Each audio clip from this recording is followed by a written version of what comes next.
And we're back. Attorneys Emily Roark and Tyler Brown from the law firm of the Bryant Law Firm. Good grief. They're here with me. You're going to help me? Okay. I always need help. Anyway, you're here with me, and we're going to answer some questions that you guys are calling in with. Y'all ready? We're ready. Okay. Well, our first caller apparently had an issue with shoplifting at Walmart, and they want to know that once their case is over, can they go back? Well, that depends. Most of the time, if you plead guilty or even have a diversion or something like that to shoplifting, there's going to be a clause in your agreement that says that you're not allowed on the premises of Walmart. Now, you know, one question I've always had, and maybe Tyler can help us out with this, is does that just mean it's for the period of your conditionally discharged time, which means the time that's hanging over your head, or the period of your diversion time? But for sure, during that period, if you go back into Walmart and you're not supposed to be in there during that period, then it could be considered a burglary charge. But how long do you think that lasts, Tyler? You've got to look at it.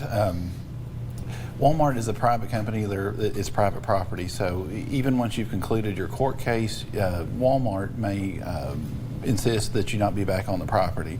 And really what you've got to watch out for, you know, sometimes folks can negotiate with Walmart as far as allowing them back on the property after a certain period of time, but you have to make sure, you know, both your court case and Walmart as a private property owner can prohibit you from being there. And where the burglary comes in, as far as, you know, if you're not allowed to be back on the property and then you go back on the property and say you commit another crime, that's when you could potentially look at a felony burglary charge, because you've committed a crime in a place where you're not allowed to be. So you've got to be very careful. Just because your court case is closed, you want to make certain, speak to your attorney to make sure that you're allowed back on the property. Of course, there's also the trespassing charge that you can get for being on there. And what I always tell people is there's lots of stores you can go to. If you get caught shoplifting at a place or charged with shoplifting, then just find somewhere else to shop. There's lots of places to shop. Yeah. Maybe stay clear of there for a little bit. I would say maybe for just forever. Yeah, there's that. Yeah. All right, our next caller says they have a neighbor that is very threatening to them and that walk on their property and they're threatening, and what can they do to defend themselves? Okay. It's going to, you know, you have to be very careful. Like if you're talking about property that's outside of your home, or what, you know, the law would call your curtilage, which is the property immediately surrounding your home.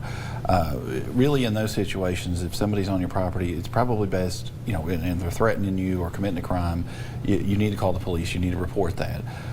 Even if it's a situation that de-escalates, nothing happens, and you've been threatened, you need to call it in. You need to report it. You need to put it on the record that you've been the victim of a crime, because that same individual can turn right around and call the police and say you threatened them. So if it happens, you need to report it you know, as quickly as you can.